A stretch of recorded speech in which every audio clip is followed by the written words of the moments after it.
Voilà. Donc nous sommes aujourd'hui avec Emmanuel, nous sommes chez notre ami Patrick de Casanova qui a accepté de nous recevoir au cercle Frédéric Bastiat à Dax. Et nous avons l'immense honneur de recevoir M. Bernard Zimmern. Alors je présente rapidement M. Bernard Zimmern.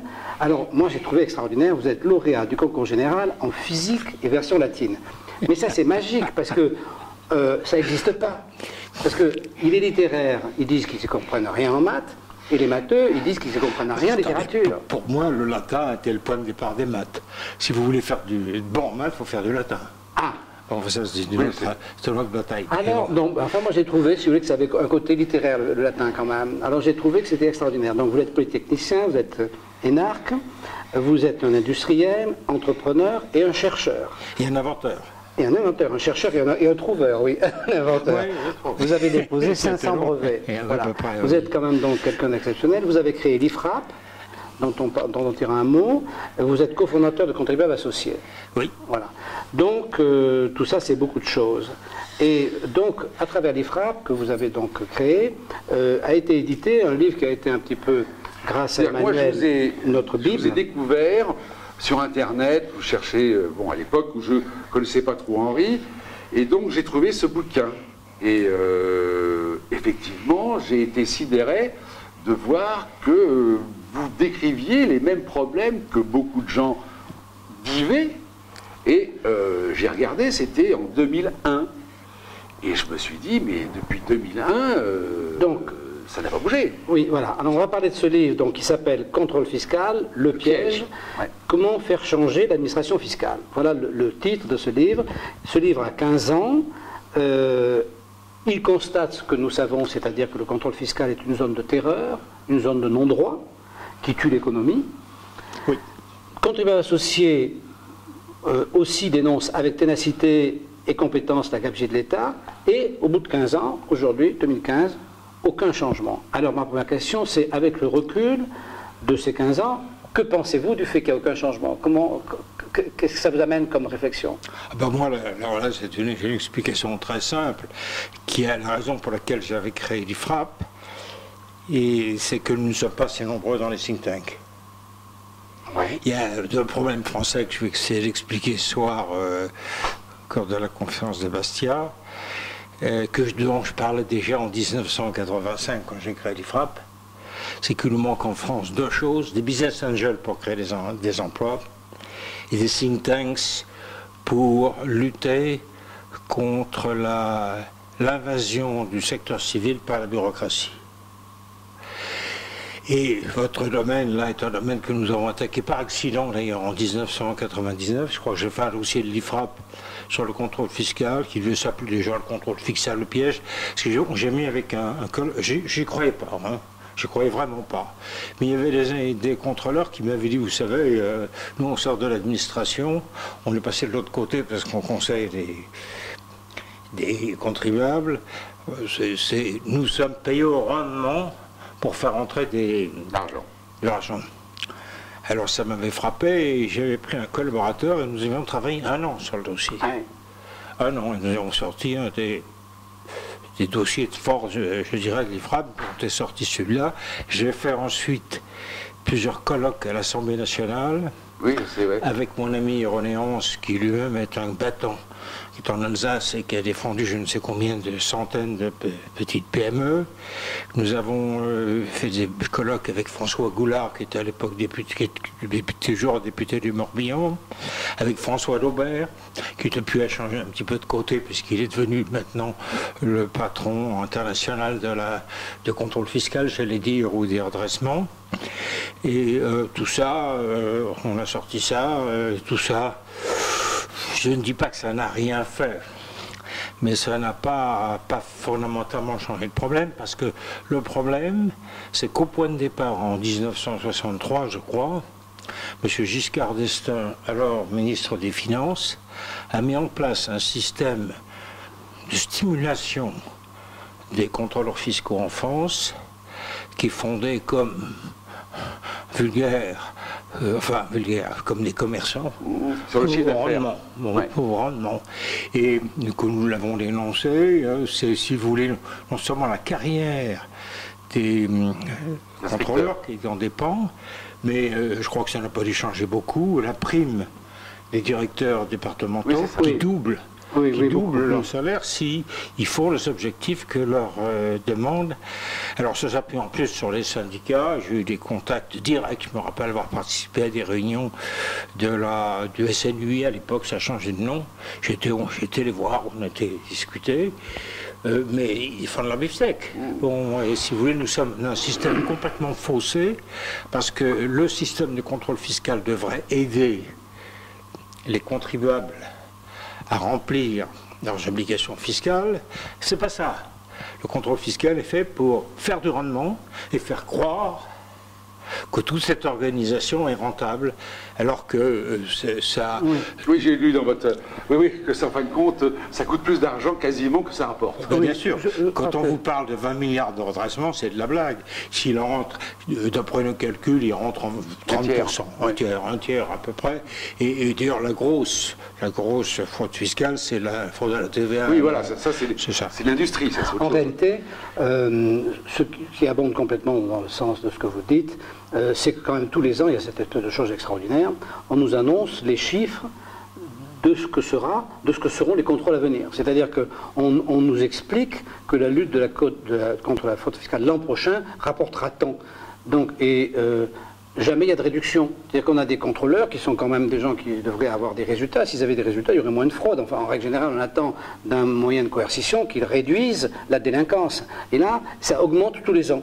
Donc effectivement, le paramètre vient du fait qu'on leur donne en fait des statistiques à appliquer et non pas des gens à surveiller. Donc à partir du moment où c'est des statistiques à appliquer, on sait que d'une manière inévitable, il y aura des gens qui seront pour rien, qui seront pris comme délinquants, alors qu'en fait c'est faux. Sinon ça ne marcherait pas comme ça, c'est une évidence. Donc en fait, est-ce que vous n'avez pas l'impression quand même que c'est un pillage déguisé ? Est-ce que finalement, le contrôle fiscal n'est pas un pillage qui prend le nom de contrôle fiscal, mais qui en réalité est une espèce d'impôt supplémentaire, parce que tous ceux qui ont un contrôle finissent par penser qu'ils ont été en réalité surimposés, la plupart du temps. Quand on a un contrôle et qu'on a la conscience à peu près tranquille, on se dit, mais je viens de payer un super impôt, ou je suis en train de payer un super impôt, pourquoi moi ? Je vous permets de dire un petit peu plus loin pour dire que c'est une machine à détruire l'économie. Parce que ce qui est important, à mon avis, dans le contrôle fiscal, c'est le contrôle sur place des entreprises. Oui, pas le contrôle sur pièce. Bon, le contrôle sur pièce, mais il y a, en gros, si ça n'a pas beaucoup changé, 50 000 contrôles sur place. Absolument. Et c'est difficile à le savoir, mais à mon avis, ils fichent en l'air environ 5 000 entreprises par an. Bon. 5 000 entreprises qui représentent probablement de l'ordre de 50 000 emplois qui sont détruits. Alors nous en avons vécu, on en a défendu tout un, on avait mis en place même un dispositif avec un type génial qui arrivait à défendre les PME avec des très petits moyens, surtout sur des erreurs de procédure. Pas sur le fond, parce que là on s'en sort pas. Parce que les dispositifs juridiques, c'est affolant. Vous avez eu des exemples, je me rappelle Martin, madame de, comment elle s'appelle, de Rouville, Marie de Rouville, ils sont battus 10 ans, ils ont gagné. Bon, Jacques Martin, lui, il a gagné aussi. Il y a cette espèce de fou là qui a fini par de la raison, qui est à l'hôpital, là, qui a créé une jurisprudence, parce que c'est le premier que le conseil. C'était, son nom va me revenir, c'était quelqu'un qui avait la gestion de toute la nourriture de Folies Bergère, du Lido, etc. Donc, même tendance. Hein, il servait les plats. Il avait une très belle entreprise. Et puis il a un contrôle fiscal, comme il fallait le faire. Le contrôle fiscal le redresse, mais pas d'une petite chose, de quelques centaines de milliers d'euros, l'affaire disparaissait. Et donc il fait un recours. Et l'administration reconnaît qu'ils avaient tort. Donc ils annulent le contrôle fiscal. Mais à l'époque, ça reste encore vrai maintenant, il y avait séparation entre le contrôle fiscal et la comptabilité. le contrôle fiscal établi, c'est ça qui est aussi absolument croisable, c'est que les gens qui font le contrôle fiscal ne sont pas responsables de ce qui rentre derrière. Parce qu'ils étaient responsables de ce qui rentre derrière, ils feraient beaucoup moins. Il n'y a personne qui est responsable. Alors, les gens derrière, c'est la comptabilité publique. Maintenant, ça a été fusionné, parce que comme on dit les contrôleurs à la base, ça n'a pas été fusionné à la base, c'est juste en haut. Donc ça continue à y avoir les deux. Bon. Donc ce monsieur se trouve avec un redressement annulé, mais entre-temps, la comptabilité publique avait fonctionné et a vendu ses entreprises. Oui, ben, c'est ce qui est arrivé à Emmanuel. Alors, ils ont vendu ces entreprises à Lancan, et lui a fait donc un procès qu'il a fini par gagner, et le Conseil d'État, pour la première fois de toute l'histoire de France, a établi le principe de la faute lourde et de la réparation des dommages. Oui, bon, pour avoir la faute lourde, il faut vraiment avoir les rémères. Hein. Il a fini à l'hôpital psychiatrique, parce qu'il a fallu 10 ans de bataille, et il a obtenu, je crois, 100 000 € de dommages, enfin, de dommages intérêts, c'est rien, si vous voulez, c'est de la blague. Donc, si on prend par le contrôle, par les différentes étapes, il y a des choses qui sont quand même troublantes. Par exemple, on sait que les contrôles ne sont pas faits par hasard, donc c'est fait sur dossier, donc avant de venir contrôler, les inspecteurs regardent les dossiers, croisent les informations, etc. Alors, il y a déjà une chose qu'on peut se demander, c'est à quoi ça leur sert de faire ça dans le secret. C'est-à-dire qu'au moment où ils font ça, déjà, ils commenceraient déjà à avoir les contacts avec l'entrepreneur, ils pourraient déjà avoir peut-être des explications, il y aurait peut-être... Moi je pense que déjà dès le départ c'est vicié par cette espèce de secret et d'arriver par surprise. Parce qu'on est dans un monde ouvert, on n'arrive pas dans le monde de l'économie, on n'arrive pas par surprise. Mais enfin, je ne sais pas si vous avez un long passé d'industriel et d'entrepreneur. En règle générale, les gens avec qui on travaille, l'État est un partenaire pour nous, normalement. Quand on a un partenaire, on n'arrive pas par surprise chez un partenaire, histoire de lui faire... donc déjà, moi, je trouve ça drôle. Puis ensuite... il y a un deuxième point, vous savez, le contrôlé ne peut pas garder la preuve du débat oral et contradictoire. C'est-à-dire ce débat oral et contradictoire qui se passe entre lui et l'inspecteur. Nous avons fait le nécessaire pour le filmer. Moi j'ai été poursuivi et les tribunaux considèrent pour l'instant qu'on ne peut pas filmer le débat oral et contradictoire parce que ça porte atteinte à la vie privée des inspecteurs.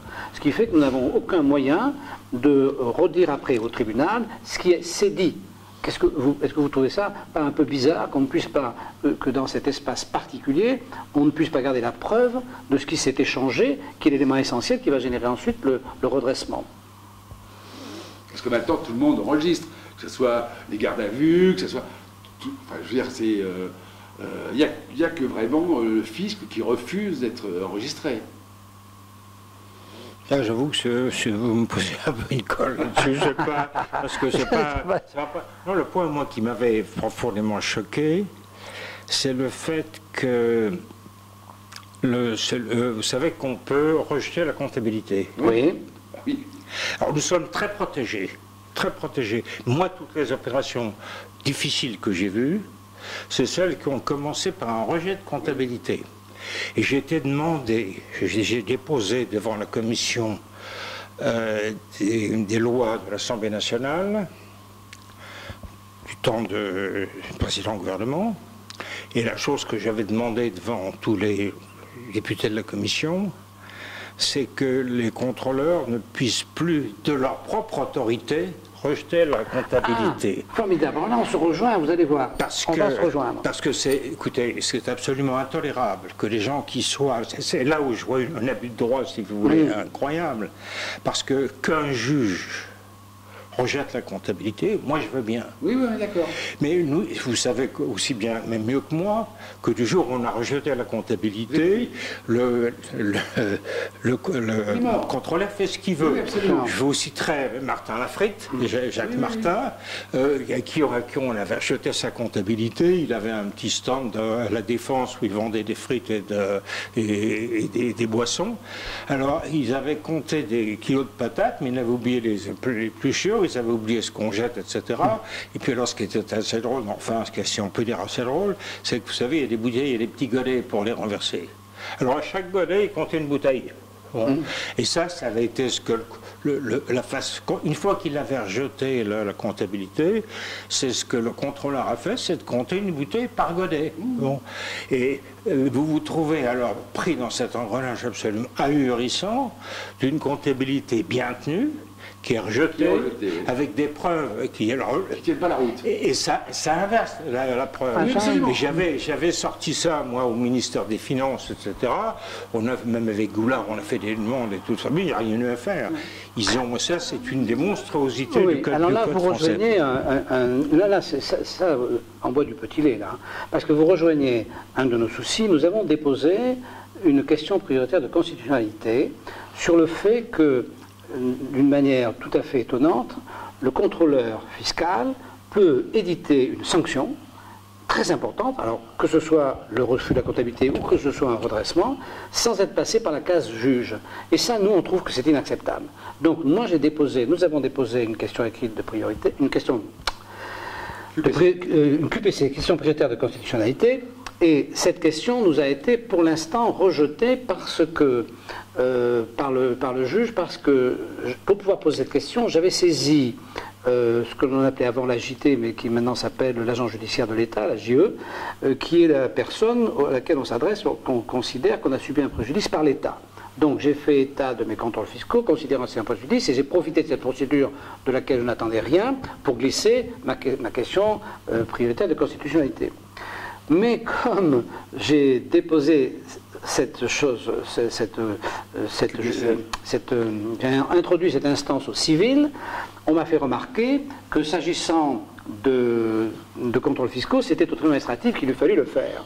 Cependant, tout n'est pas perdu, parce qu'à l'intérieur de ces différentes procédures que j'ai mis en avant, il y en a une qui est une procédure de succession qui se faisait devant le tribunal civil de Montpellier. Donc nous avons fait un contredit, et j'espère qu'on va obtenir gain de cause. Et la question prioritaire de constitutionnalité est exactement ça.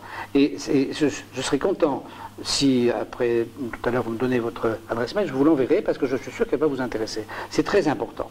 Donc, bon, vous voyez que, effectivement, vous avez regardé le contrôle fiscal, je dirais, d'une façon, comment dire, intellectuelle et théorique, avec votre fonctionnement d'horloge suisse de l'intellectuel. Nous sommes en bas de l'échelle, nous sommes des gens qui sont le pied dans la vase. Et ce qu'il y a de formidable, c'est qu'entre nous deux, on arrive, qu'on le regarde par le haut ou qu'on le regarde par le bas, on arrive de toute façon à la même conclusion, tout ça c'est une escroquerie. Et ça c'est quand même un vrai problème. Alors, moi je pense que si vous voulez, vous dites tout à l'heure, il ne faut pas attaquer sur le fond si on en est perdu. Moi, je pense que justement, alors vous avez parlé des think tanks. Alors ça, c'est très important. Il faut connaître. Je ne suis pas là. Vous pouvez préciser. Il ne faut pas attaquer sur le fond. Oui, vous m'avez dit, vous nous avez dit tout à l'heure, les procédures, il faut attaquer sur la forme parce que sinon, sur le fond, on s'en sort. Ah non, non, pas du tout. Ah, non. C'était simplement la personne que j'avais trouvée pour aider des PME rapidement, parce que le nombre de boîtes qui sont venues me trouver pour demander de les aider dans la situation, peut-être comme la vôtre. J'ai vécu ça de près, hein. On s'est battu avec eux, on a cherché des solutions, etc. J'avais un problème, mais j'avais pas le temps, je ne suis pas spécialiste, et j'avais donc trouvé un garçon qui était extraordinaire et qui connaissait toute la législation fiscale par cœur, toutes les décisions depuis 40 ans ou 50 ans, qui était capable de trouver la faute de procédure. Donc c'est ça que j'avais mis en place, mais c'était pas, un processus de pensée. Le processus qui permettait aux entreprises de se défendre, il en a sorti d'affaires beaucoup comme ça. Mais c'était juste, c'était un pis-aller, si vous faites. Un pis-aller. Donc là, je comprends beaucoup mieux, oui, bien sûr. Parce que si vous voulez, moi je pense qu'il faut absolument qu'on aille sur le fond, parce que finalement, ce problème vient d'où? Ce problème vient du fait qu'il y a un consensus général qui s'est établi au début du siècle dernier, quand s'est installé l'impôt sur le revenu progressif, et qu'on est passé de l'impôt qui était le paiement d'une prestation de l'État à l'impôt qui devient un outil de redistribution. C'est là que ça s'est passé. C'est là, si vous voulez, que l'impôt étant devenu un outil de redistribution, je dirais qu'il est devenu presque religieux, et donc il est devenu quelque chose qui est moral et qu'on ne peut plus combattre, et qui donc, à partir du moment où il est moral, il peut se permettre tous les excès, et on a du mal, quand on dit qu'on a eu un contrôle fiscal, on a du mal parce qu'on passe pour quelqu'un qui ne veut pas abonder à l'égalité que l'impôt doit apporter. De toute façon, on passe pour des fraudeurs. Oui, voilà. Et donc, cet état d'esprit général, je pense que c'est là, et j'en reviens au think tank que vous avez cité, c'est que la difficulté de ces think tanks, d'abord, on n'y rentre pas si facilement que ça, figurez-vous. Quand vous entendez parler d'un think tank qui s'occupe de telle ou telle chose qui vous intéresse, vous dites, bon, dites donc, moi je voudrais bien travailler avec vous. C'est pas tous les jours qu'on veut dire arriver, rentrer. Tout le monde n'est pas comme Patrick de Casanova. Il y a beaucoup de gens qui vous disent, oh ben non, nous, on fait nos affaires, voilà. Alors donc, c'est pas si évident que ça. Et puis, si vous voulez, ils sont tous en région parisienne. Je veux dire, il y en a, alors, pareil, encore excepté. Et il y a Canon à Lyon. Ah, mais Lyon, c'est Paris. Moi, je vous parle des villes. Non, je vous parle des villes moyennes où nous vivons. Bon, c'est sûr que Lyon, Paris, Marseille, il y a des outils. C'est des grosses. C'est plus que des métropoles, c'est des grosses villes. Mais je dirais que dans la France plus profonde, il y a absolument. C'est le désert total. Et donc, ça, c'est une difficulté. Alors, moi, je me dis que, puisqu'il faut bien avoir un rêve, je voudrais aussi votre avis, puisque vous avez fait un ouvrage, vous dites qu'il faut changer Bercy. Alors, moi j'ai un rêve, c'est de me dire, supprimons le Sénat et mettons à la place une chambre où les élus n'auront à s'occuper que de la fiscalité. C'est-à-dire que les entrées et les sorties d'argent pourraient être supprimées de la... ne plus être entre les mains de nos députés Assemblée nationale à travers leur administration Bercy, mais il pourrait y avoir une chambre. C'était un petit peu ça le Sénat à l'époque. Ça, le Sénat, c'était quand même une chambre de notables, et en principe, c'était eux qui avaient les sous. Donc, quelque part, ils étaient un peu là pour faire un peu attention à ce que l'argent ne se dépense pas n'importe comment. Donc, si on avait une chambre, moi j'appelle chambre comptable, il y aurait l'Assemblée nationale qui fait la politique, et une chambre comptable qui s'occupe que de l'argent, de manière à ce que l'argent soit géré aussi bien dans sa récolte que dans sa dépense, par des gens élus par nous, et non pas par une administration que nous ne maîtrisons pas. Là, si vous permettez, je vois très bien votre fait de raisonnement, et c'est un des problèmes, c'est justement qu'il nous manque des think tanks pour qu'il y ait des réflexions générales. Parce qu'à mon avis, alors je vais être très carré, vous écrasez une mouche avec un marteau pilon. Parce que le problème du contrôle fiscal, il est beaucoup, beaucoup plus simple que ça et beaucoup plus modeste. Le problème du contrôle fiscal, c'est de sortir du système de notre organisation que les contrôleurs doivent être payés au rendement. C'est pas plus loin que ça. Bon. Et ça, c'est une question. Oui, absolument. Ouais. Il n'y a que ça. Bon, si vous faites ça et vous faites une ou deux modifications législatives comme de... Oui, ils auront plus intérêt, de toute façon, à tuer les gens. Non, c'est... Voilà. Si vous allez parler avec... mais ils sont malheureux aussi de faire ça. Ils se rendent bien compte. Les gars, moi j'ai parlé avec des contrôleurs en exercice vers la fin de leur carrière. Ils sont très malheureux de faire ce boulot Alors, justement... Bon, et donc, si vous voulez, je crois qu'il ne faut pas... Je ne dis pas qu'il n'y a pas de réformes à faire au Sénat, etc. Mais je pense que l'un de nos problèmes en France, c'est d'arriver à proportionner, je dirais, les mesures et à les rendre faisables. Et là, c'est très simple. Hein. Il suffit de quelques changements de texte et c'est réglé. La première chose à faire, d'abord, ça serait d'arriver à ce qu'on fasse la fusion réelle de la comptabilité publique et du contrôle, qui n'est pas faite, qui n'est faite qu'en haut. Hein. On l'a fait qu'à Bercy. Si vous regardez au niveau local, ça n'est pas fait, parce qu'à ce moment-là, le contrôleur va devenir responsable de la rentrée des fonds. Et ça change tout déjà. Bon. Oui, Et puis deuxièmement, il faut faire quelques changements, comme le fait qu'il n'y ait que le juge qui ait le droit de faire un rejet de comptabilité. Bon, c'est pas très compliqué. Il y a quelque chose vraiment très simple, et ça, je crois qu'on peut le vendre à nos hommes politiques. Enfin, moi, j'ai trop de batailles, donc j'ai abandonné finalement celle-là en désespoir de cause après m'être battu pendant 10 ans 15 ans, mais je pense qu'il faut essayer de proportionner nos efforts. Alors qu'il y ait des problèmes sur le Sénat, c'est une autre chose, mais je n'irai pas, si vous voulez, là, excusez-moi, je crois que c'est vraiment viser trop.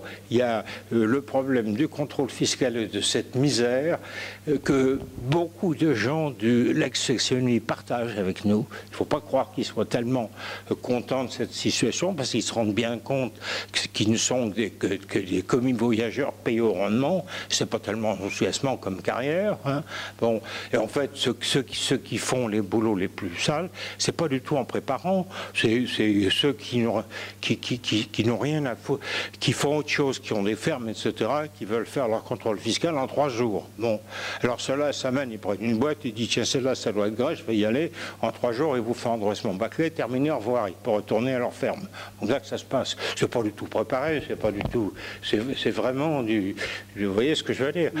On utilise un système idiot pour satisfaire ses plans personnels. Et ces gens-là, il y en a quand même pas mal, il y a pas mal de gens bons. Alors il y a un problème dans le contrôle fiscal dans l'ensemble, c'est aussi de la formation. Parce que si vous voulez, moi je vois, je vais des choses. Bon. Oui, mais nous faisons effectivement un peu peut-être une déformation intellectuelle.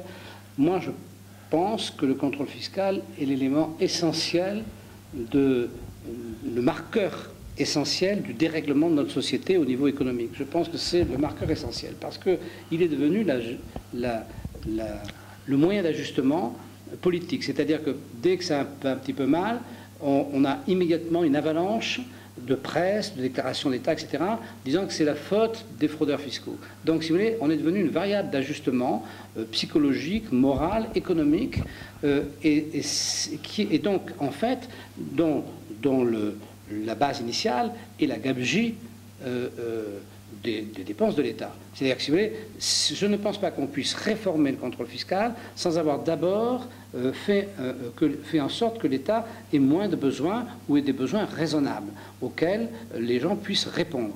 Tant qu'on aura un État qui a des besoins dispendieux au point que personne ne peut les payer, le contrôle fiscal sera l'excuse. Je ne suis pas d'accord avec vous.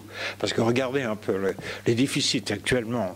Enfin, le déficit du budget, nous sommes dans l'ordre de 150-200 milliards. Le contrôle fiscal, dans ce qu'on raccorde, c'est 20 milliards. Donc ce n'est pas les mêmes ordres de grandeur. Nous ne sommes pas dans la même chose. Je crois vraiment, si je vous dirais bien par amitié, vous avez l'école, etc. Mais je suis là quand même pour dire ce que je pense. Bon, je vous dis non. Le contrôle fiscal, c'est un problème presque technique.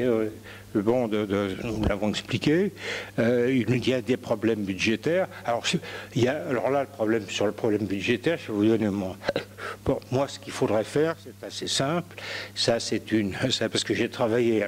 Le problème de la réduction de la dépense publique était vraiment au cœur de ce que je fais depuis. J'ai créé l'IFRAP en 85, ça fait 30 ans cette année. Bon, et c'était au cœur de nos affaires. Alors moi, je vais vous résumer, si vous voulez, le problème de la dépense publique. Il est très simple. Il y a 2 paramètres.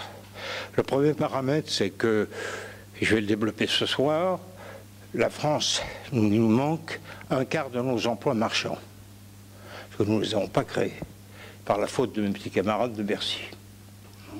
1/4, ça veut dire que nous avons actuellement 19 millions de personnes dans le secteur marchand qui travaillent, qui portent le fardeau général. Nous devrions en avoir 25 à 26 si nous étions comme l'Allemagne. Bon, ça c'est une des choses. La deuxième chose, c'est que nous avons un système de dépenses publiques où il n'y a pas de responsable. Comment ça se passe en Grande-Bretagne quand on traverse le Channel? Ça c'est quand même remarquable. Il y a un système dans lequel... Alors là, nous sommes au cœur de la question. Quand vous êtes haut fonctionnaire en France, quel est votre problème? Fonctionnaire ou fonctionnaire? Votre problème, c'est d'augmenter votre petit empire, donc de dépenser plus, d'avoir plus de personnel pour être plus puissant, etc. Donc ce que vous cherchez toute la journée, c'est comment vous allez pouvoir passer à côté des règlements pour essayer d'augmenter votre empire. Et ils réussissent tous, que ce soit au niveau du Conseil d'État, du ministère de Bercy, ou même des municipalités, tout le monde s'y met. Comment ça se passe en Grande-Bretagne? Pas du tout de la même manière. Je vais expliquer ce qui se passe là-bas. Là-bas, il y a un système qui s'appelle le Public Account Committee à la Chambre. Le Public Account Committee comporte une douzaine de députés. Ces députés se réunissent à peu près 50 fois par an, tous les mercredis. Et ce jour-là, il faut comparaître devant eux une administration pour donner le chef de l'administration, qui n'est pas un politique, qui est un fonctionnaire, et qui est responsable de la dépense, pour qu'il explique comment ça se passe chez lui. Ça a été précédé par une enquête de l'équivalent de notre Cour des comptes qui s'appelle le National Audit Office, NAO, qui a fait une étude de 2 ans, 3 ans, 1 an sur son budget, qui lui a déjà posé 200 questions, ou propositions sur lesquelles le responsable, son équipe ont déjà donné leur feu vert sur 90%, c'est fait, c'est parti. Il reste simplement 10% sur lesquels ils sont grillés devant la presse qui vient, car toute la presse est là. Bon. Et cette fréquence, c'est-à-dire 50 par an, fait que les 150 programmes gouvernementaux se balayaient, une par semaine, mais les 150 programmes gouvernementaux se balayaient en moyenne tous les 3 ans. Ça veut dire que n'importe quel haut fonctionnaire britannique sait qu'on va le mettre sur la sellette dans les 3 ans qui viennent en moyenne. Sa préoccupation n'est plus, lui, de se grossir, il est de se dire tous les jours dans sa gestion comment je vais pouvoir prouver le jour où je serai mis sur la sellette que je suis un bon gestionnaire. Ça change quand même drôlement la fond de la gestion. C'est formidable. On n'est pas très loin de ma chambre d'élus qui s'occuperait de la comptabilité nationale. On n'est pas très loin. Oui, mais votre chambre d'élu actuellement, excusez-moi, dans nos parlements, etc., il n'y a aucun contrôle. Le Parlement, Parlement français, l'Assemblée ne fait pas de contrôle. J'ai assisté, moi... Mais bien sûr, on est bien d'accord. Nous avons le Sénat, avec Philippe Marigny, que j'aimais bien, qui vient de quitter malheureusement, a fait des séances de contrôle. Nous en faisait 3 par an.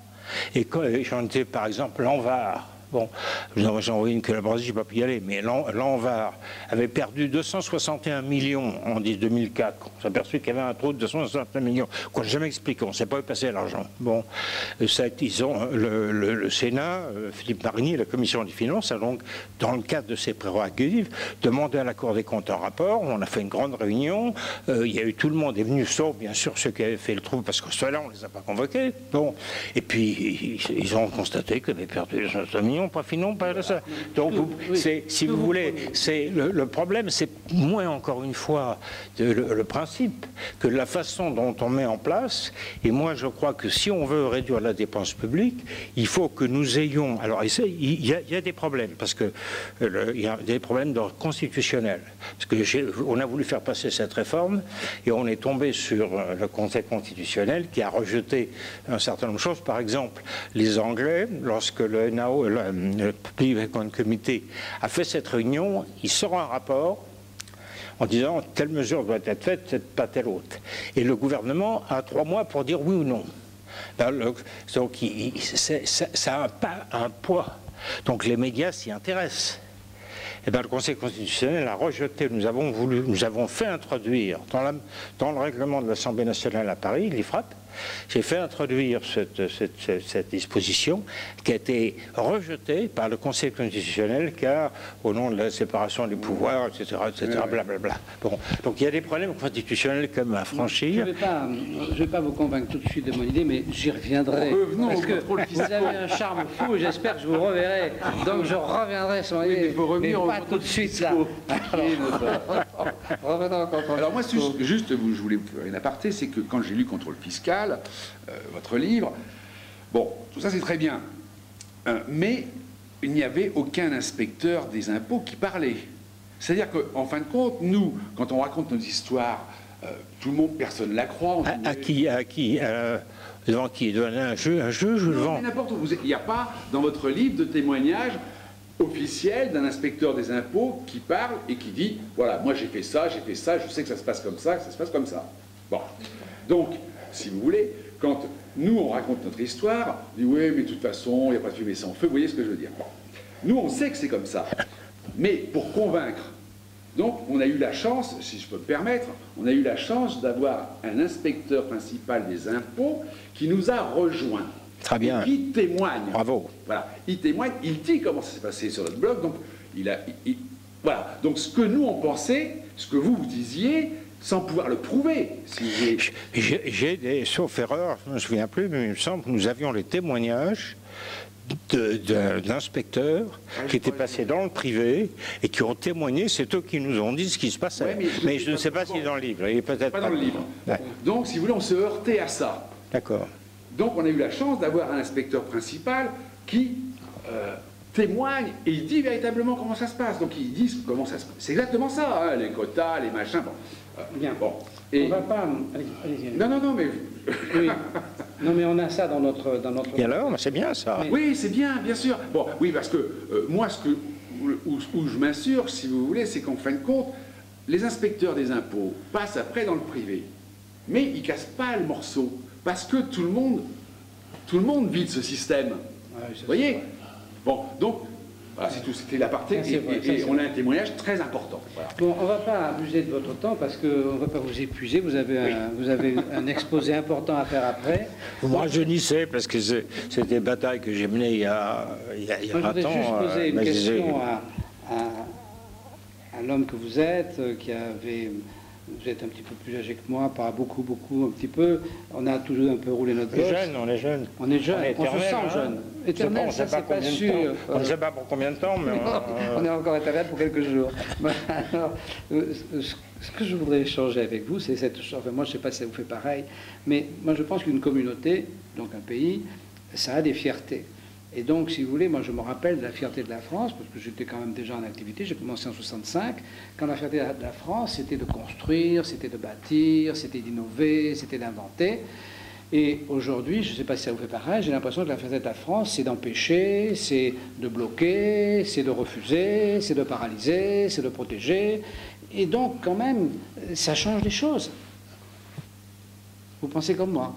Ah ben écoutez, je sais que je ne suis pas très aimé dans les cercles des anciens élèves des ENA, pas tous. Ça c'est une bonne chose. Félicitation. Mais ça fait longtemps, je ne suis pas le seul d'ailleurs, Chevènement l'a dit, Chirac l'a dit, Laurent Fabius l'a dit, il faut supprimer l'ENA. Le drame français pour moi, c'est d'avoir installé au centre de l'État une machine qui tire les meilleurs, parce qu'il y a les lucioles du Conseil des grands corps, où on a fait ce qu'on veut dans la vie finalement. Il y a 3 grands corps, une fois qu'on est là-dedans, c'est fini. Les autres, par contre, bon, et on a installé ça, on attire les meilleurs, et qu'est-ce qu'on en fait? Des contrôleurs, des gens qui font des règlements, mais ce ne sont pas des bâtisseurs. Et écoutez, moi j'ai vécu quand même comme ancien élève, toute la période, j'étais aux États-Unis à ce moment-là, mais je revenais quand même 4-5 fois en France par an. Je me rappelle la période 70-90, où je rencontrais des camarades de promo, etc., qui disaient « Est-ce que tu ne sais pas où me trouver un boulot ? Où me trouver un travail, tu comprends ?» J'exagère, je suis à Ouagadougou. Bon, tu ne veux pas me trouver un boulot? On a fabriqué pendant cette période-là des gens, des énarques, en pagaille. On a pris les meilleurs, on les a mis dans des trucs qui ne servent à rien. Hein. On a continué parce qu'on en a fait beaucoup trop. Et d'autre part, alors je vous invite à lire La promotion au bureau et La ferme des énarques, le dernier livre, par des jeunes, pour que vous voyez ce qu'on fabrique dans cette école. C'est épouvantable. Donc on pompe le meilleur de notre pays et on l'installe dans des postes qui ne servent qu'une chose, c'est empêcher les autres de créer, etc. On est surpris du résultat? Non.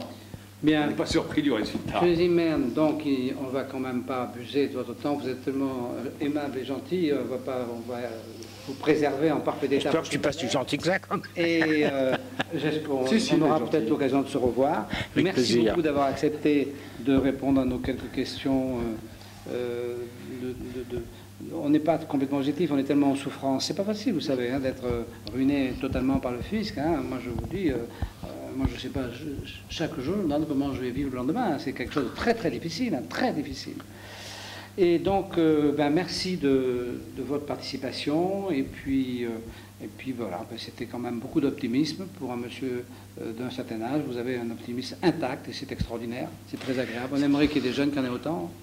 Merci. On vous souhaite je vous souhaite continuation. Je ne savais pas que vous étiez dans la situation. Je l'ai vécu, je dirais, par personne interposée, parce que j'ai eu beaucoup de... peut-être... Oui, bien sûr. Et donc c'est absolument dramatique, on ne sait pas quoi faire. Et on est, d'autant qu'on est tout à fait conscient qu'on est, si vous voulez, des cibles. Alors on va pas commencer le débat, mais on est des cibles pour instaurer une terreur. Parce que si vous voulez, le problème, c'est que le pillage fiscal doit pouvoir se faire, et pour ça, il faut qu'il y ait une terreur. On n'est pas très différent des gens que Daesh, à qui Daesh coupe la tête. C'est un système de terreur qui est installé. C'est en ça que je dis que le contrôle fiscal, c'est un élément essentiel, parce que cette terreur que nous, on vit au jour le jour, elle n'est pas par hasard. C'est pas un hasard, et c'est pas que la prime. C'est une terreur qui évolue par les gens qui gouvernent ce pays, par les gens qui mettent en place cette terreur. C'est pas un accident. Et nous, on vit ça, et donc... on a été très flattés que vous acceptiez de nous parler. Donc ça va être sur notre blog.